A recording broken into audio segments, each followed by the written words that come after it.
Hello जय हिंद दोस्तों, मैं विशाल आप सभी का विशाल जीएस क्लास में स्वागत करता हूं। दोस्तों, जैसे कि आपने कल देखा था, कल हम लाइव आए थे। तो लाइव में मैंने पढ़ाया था मिक्स जीएस। और मिक्स जीएस में मैंने आपको जो कराई थी परियोजना से कराई थी। जैसे कल की क्लास में मैंने एक ट्रिक बताई थी, गजरा। गजरे से परियोजना 3 बनाई थी मैंने, और तीनों की तीनों चंबल नदी पे है। तो उनसे रिलेटेड आज कुछ क्वेश्चन करेंगे। जैसे ही कल की क्लास में दोस्तों एक प्रदेश आया था जिसका नाम था मध्य प्रदेश। एक प्रदेश आया था जिसका नाम क्या था? मध्य प्रदेश। और एक प्रदेश आया था जिसका नाम था राजस्थान। क्या था दोस्तों? तो एक प्रदेश था जिसका नाम था राजस्थान। कल मैंने इनसे आपको थोड़ी कम जानकारी दी थी। और एक प्रदेश आया था, आपको पता होगा तो उत्तर प्रदेश। क्या आया था? उत्तर प्रदेश आया था। तो कितने प्रदेश आए थे? 3 प्रदेश आए थे। जो मध्य प्रदेश है, मध्य प्रदेश में जो आपकी परियोजना बनाई गई थी उस परियोजना का नाम था गांधी सागर परियोजना। स्थापना की बात करते, इसकी जो स्थापना हुई थी, इसकी स्थापना हुई थी 1 नवंबर 1956 को। क्लियर दिखाई दे रहा होगा सभी को। और राजस्थान की बात करते हैं, राजस्थान की जो स्थापना की बात करते हैं, राजस्थान की स्थापना हुई थी भैया 1 नवंबर 1956 को। ठीक उसी प्रकार से उत्तर प्रदेश की बात करते हैं, उत्तर प्रदेश की जो स्थापना हुई थी वो 24 जनवरी और 1950 को हुई थी। कब हुई थी? 24 जनवरी 1950। अब आपको 24 जनवरी 1950 से कुछ महत्वपूर्ण इंपोर्टेंट फैक्ट जानने हैं। अब देखो, हमने लिखा 24 जनवरी 1950। अब 24 जनवरी 1950 से क्या क्या घटना हुई वो जानेंगे हम। सबसे पहले 24 जनवरी 1950 को आपको पता है कि एक प्रदेश बना, उस प्रदेश का नाम था उत्तर प्रदेश की स्थापना। ये शेरों तो सभी दोस्तों को क्लियर होगा कि 24 जनवरी 1950 को उत्तर प्रदेश की स्थापना हुई। दूसरी बात, 24 जनवरी 1950 को संविधान जो था, क्या था भैया? संविधान। तो संविधान सभा की अंतिम बैठक हुई। अंतिम बैठक हुई। कौन सी बैठक हुई? अंतिम बैठक हुई। तो संविधान सभा की कौन सी बैठक हुई? अंतिम बैठक हुई। ये शनो, अब देखो संविधान की बैठकों की बात करते हैं। किसकी बात करेंगे? संविधान की बैठक की बात करेंगे। संविधान की बैठक की यदि बात करेंगे तो संविधान की यदि बैठक आपसे पूछा है कि संविधान की बैठक जो थी, तो इसके संबंध में 3 कथन आपसे पूछे जाते हैं। प्रथम बैठक जो हुई थी ये आपकी 9 दिसंबर को हुई थी और 1946 को हुई थी। कब हुई थी? 9 दिसंबर 1946 को। ये जो हुई थी ये दिल्ली में हुई थी। कहां पे हुई थी? आप बताओगे। ये जो हुई थी दिल्ली में। कहां पे हुई थी दोस्तों? दिल्ली में। और दिल्ली में किस स्थान पे हुई थी? तो उसका नाम था काउंसिल चैम्बर पुस्तकालय। काउंसिल चैम्बर पुस्तकालय में ये बैठक हुई थी। ये शनो, इतनी बात सभी को क्लियर होगी। तो इसकी बात करेंगे वर्तमान में इसका नाम क्या है। ये क्वेश्चन भी पूछा गया वर्तमान में नाम। तो वर्तमान में इसको संसद का केंद्रीय कक्ष कहते हैं। क्या कहते हैं? संसद का केंद्रीय कक्ष कहते हैं। क्या कहते हैं दोस्तों? संसद का केंद्रीय कक्ष कहते हैं। इतनी बात क्लियर होगी आपको प्रथम बैठक से। उसकी बात करेंगे कि द्वितीय बैठक की बात करेंगे। किसकी बैठक की बात करेंगे? द्वितीय बैठक। कौन सी बैठक? द्वितीय बैठक। तो द्वितीय बैठक की बात करते हैं, ये जो हुई थी ये 11 दिसंबर को हुई थी। कब हुई थी? 11 दिसंबर 1946 को हुई थी। इतनी बात क्लियर होगी। और द्वितीय बैठक जब हुई थी तो इसके अध्यक्ष बने थे। क्या बने थे? अध्यक्ष। अध्यक्ष जो बने थे वो कैसे बने थे? तो आप बताओगे स्थायी अध्यक्ष बने थे। कैसे अध्यक्ष बने थे? स्थायी अध्यक्ष। बने कौन थे? तो उनका नाम था डॉक्टर राजेंद्र प्रसाद। क्या नाम था उनका? डॉक्टर राजेंद्र प्रसाद उनका नाम था। ये चलो, इतनी बात आपको क्लियर होगी। देखो, जो पहली बैठक हुई थी, ऐसा नहीं कि पहली बैठक में अध्यक्ष नहीं बने थे, पहली बैठक में भी अध्यक्ष बने थे। उनका नाम क्या था?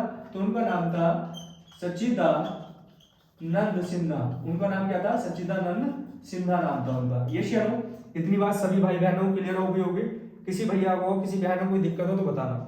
आगे, उत्तर प्रदेश की स्थापना आपने पढ़ ली, संविधान सभा की अंतिम बैठक पढ़ ली। आपसे पूछा जाएगा जब संविधान सभा की अंतिम बैठक हुई थी तो कितने लोगों ने हस्ताक्षर किया था? ये वाली बात पूछी जाएगी।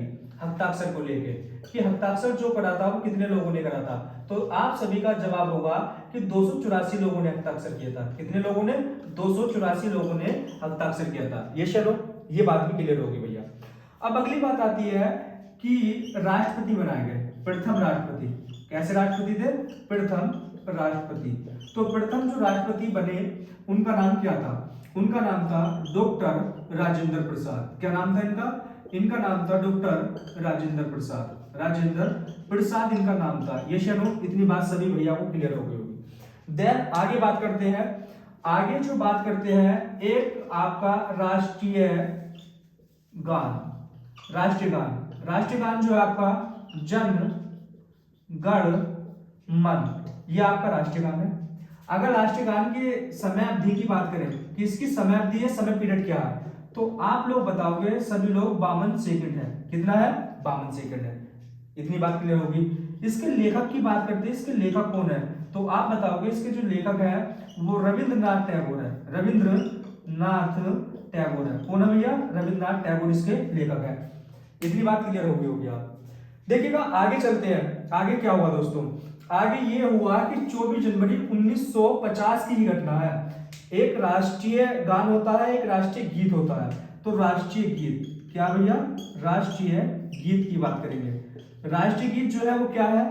तो आप बताओगे राष्ट्रीय गीत जो है वो है वंदे मातरम। क्या है? वंदे मातरम। तो राष्ट्रीय गीत क्या है? तो आप सभी भैया बताएंगे उसका नाम है वंदे मातरम। वंदे मातरम के लेखक आपसे पूछा जाएगा, वंदे मातरम के लेखक कौन है? तो ये है बंकिम चंद्र चटर्जी। कौन है भैया?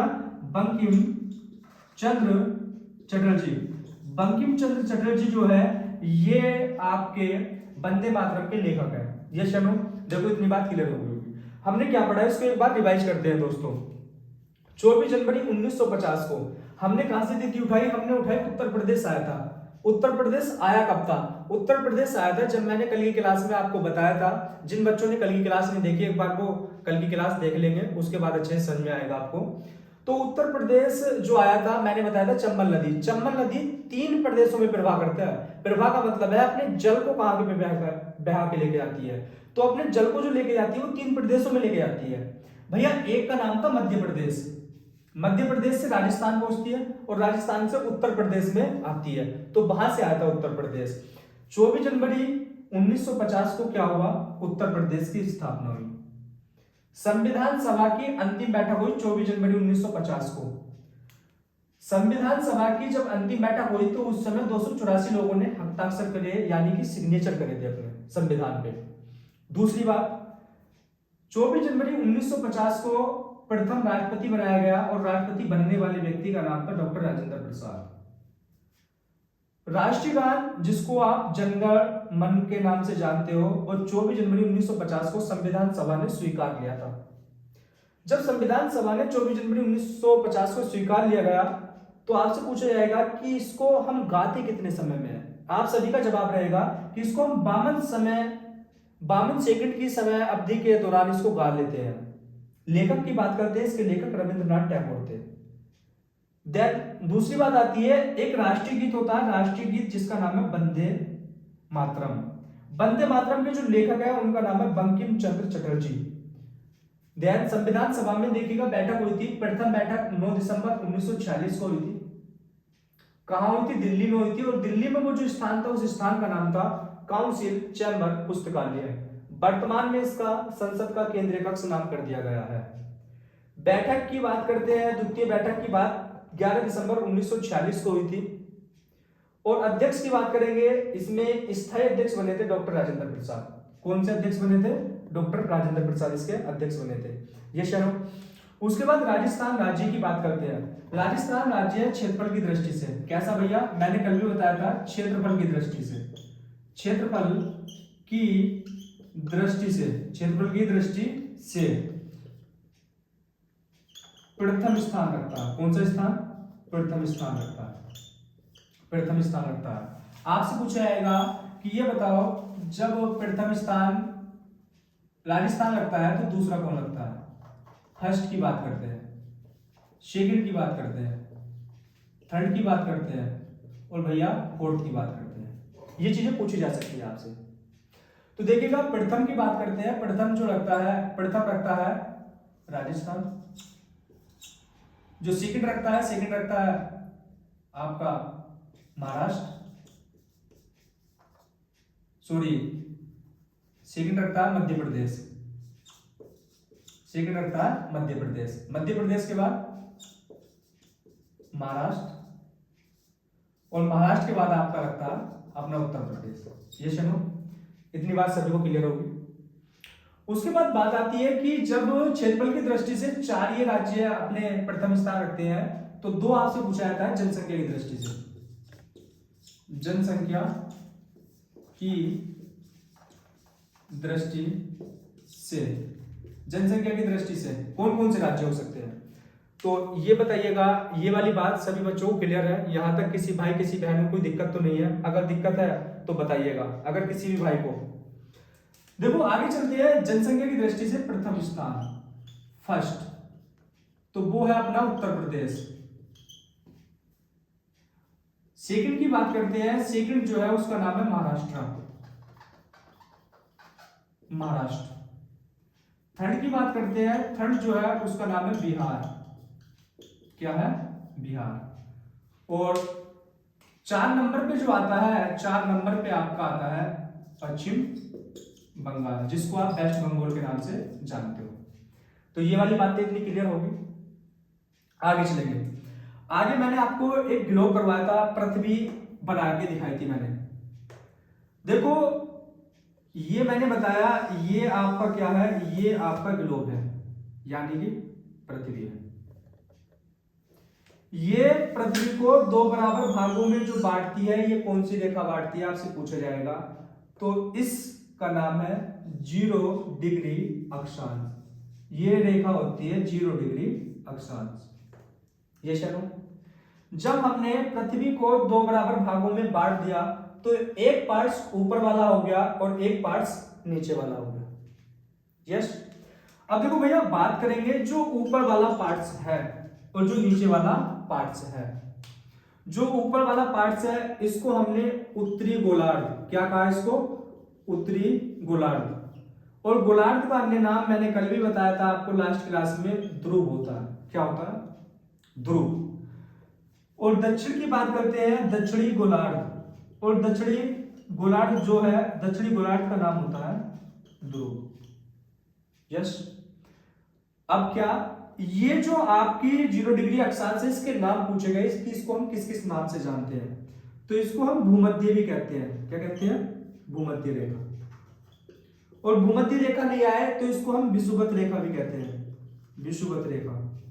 और विषुवत रेखा नहीं आए तो इंग्लिश में कहते हैं इसको इक्वेटर। ये सुनो, इतनी बात सभी लोगों को क्लियर होगी। ध्यान, आगे चलते हैं। यहां पे देखिएगा, हम गए और हम 0 डिग्री से 5 डिग्री चले उत्तरी अक्षांश में।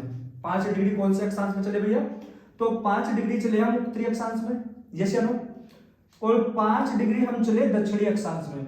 एक बात मैं आपको बता देता हूं, जब भी हम पृथ्वी पे चलते हैं, चाहे उत्तरी गोलार्ध में चले चाहे दक्षिणी गोलार्ध में चले, तो दोनों में बराबर दूरी चलते हैं। देखो हमने 5 डिग्री ऊपर चले, ऊपर का मतलब है उत्तरी गोलार्ध या ध्रुव, 5 डिग्री दक्षिणी गोलार्ध या ध्रुव में चले। अब आपसे पूछ जाएगा कि ये वाला जो क्षेत्र बना, ये वाला जो क्षेत्र बना, इस वाले क्षेत्र को हमने क्या नाम दिया? या आपकी परीक्षा में कई बार पूछा गया। तो हम इसको कहते हैं विश्व हृदय का झोपड़ा। क्या कहते हैं? विश्व हृदय का झोपड़ा। क्या कहते हैं इसको? विश्व हृदय का झोपड़ा कहते हैं। या हम इसको कहते हैं डोल ड्रम। क्या कहते हैं? डोल ड्रम के नाम से भी जानते हैं।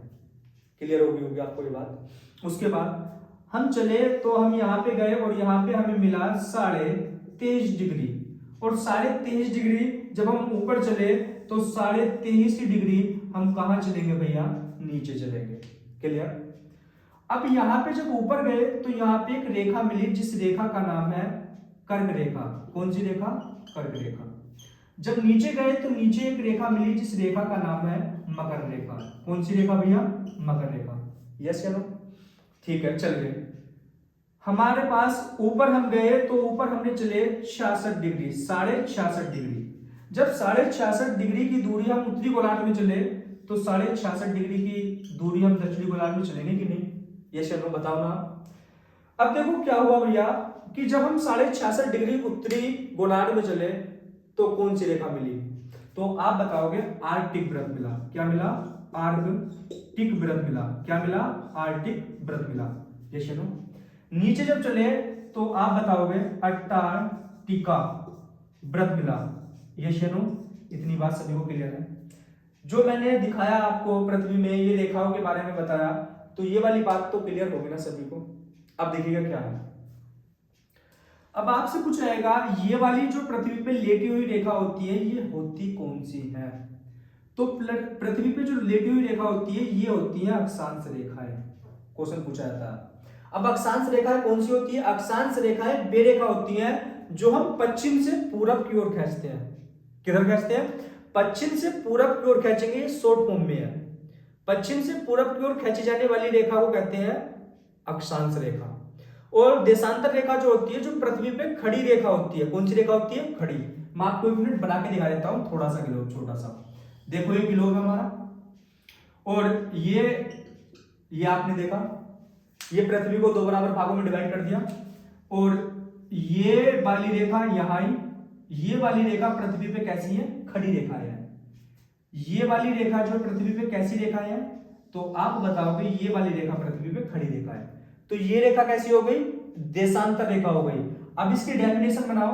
जो उत्तरी गोलार्ध को दक्षिणी गोलार्ध से मिला दे वे रेखा देशांतर रेखा कहलाती है। देखो यहां पे भी टच कर रही है और यहां पे भी मिला रही है, कि देखो यहां पे भी मिला दिया और यहां पे भी मिला दिया। ये सुनो, इतनी बात सभी को समझ में आई होगी। अब बात करते हैं कुल देशांतर कितने होते हैं। यहां से आपसे पूछा जाएगा कुल देशांतर। क्या पूछा जाएगा? कुल देशांतर की बात करते हैं।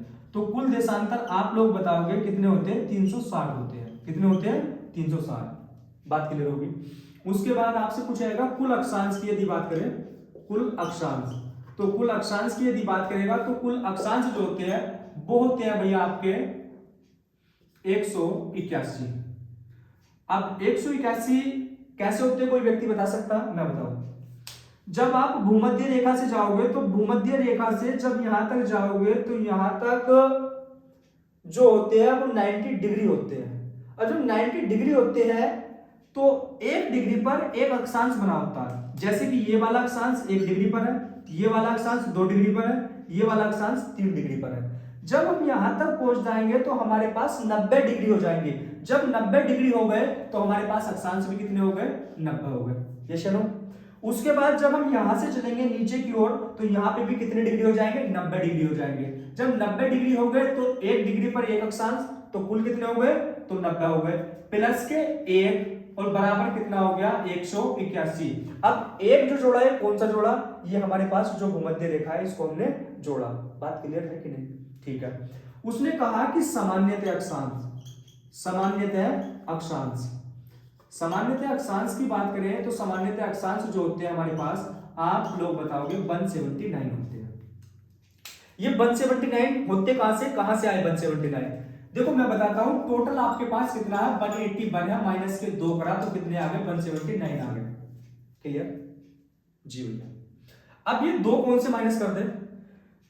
तो 2 जो माइनस कर दे वो हमने कौन कौन से माइनस कर दे? सभी लोग ग्लोब में देख रहे होंगे, ग्लोब आपको स्पष्ट रूप से दिखाई दे रही होगी। ये है उत्तरी गोलार्ध और ये है भैया दक्षिणी गोलार्ध। जो उत्तरी गोलार्ध है और दक्षिणी गोलार्ध है, जब इस हम भूमध्य रेखा से ध्रुवों की ओर चलते हैं तो ध्रुवों पे हमें बिंदु मिलते हैं, ना कि रेखाएं मिलती हैं। ये पोल होते हैं, पोल, ये पोल होते हैं, ये भी पोल होते हैं, रेखाएं नहीं होती हैं। इसलिए जब हम सामान्यतः रेखाओं को काउंट करते हैं तो उत्तरी वाले ध्रुव को और दक्षिणी वाले ध्रुव को छोड़ देते हैं। जब हम टोटल में से 181 में से -2 कर देंगे उत्तरी गोलार्ध और दक्षिणी गोलार्ध को, तो हमारे पास कितना बन जाता है भैया? 179 बन जाता है। यस या नो? आपको बात समझ में आई कि नहीं आई? आगे वो कहेगा कि भूमध्य रेखा को छोड़ने के बाद, किसको भैया? मध्य रेखा को छोड़ने के बाद, भूमध्य रेखा को छोड़ने के बाद, भूमध्य रेखा को छोड़ने के बाद, भूमध्य रेखा को छोड़ने के बाद कितने होते हैं? आप सभी का जवाब रहेगा भूमध्य रेखा को छोड़ने के बाद होते हैं 180। 180 सीधा सा फंडा है। टोटल हमारे पास कितने हैं? 181 माइनस के 1 कर दो भूमध्य रेखा, बराबर कितना आ गया? 180 आ गया। यस, ये वाली बात आपको क्लियर होगी। किसी भाई किसी बहन को कोई दिक्कत तो नहीं है। चलिए आगे चलते हैं। आगे आपने कर्क रेखा को काटने वाली नदी मैंने आपको बताई थी माही नदी है। और आपने एक रेखा पढ़ी होगी जिसका नाम है मानक समय रेखा। कौन सी रेखा?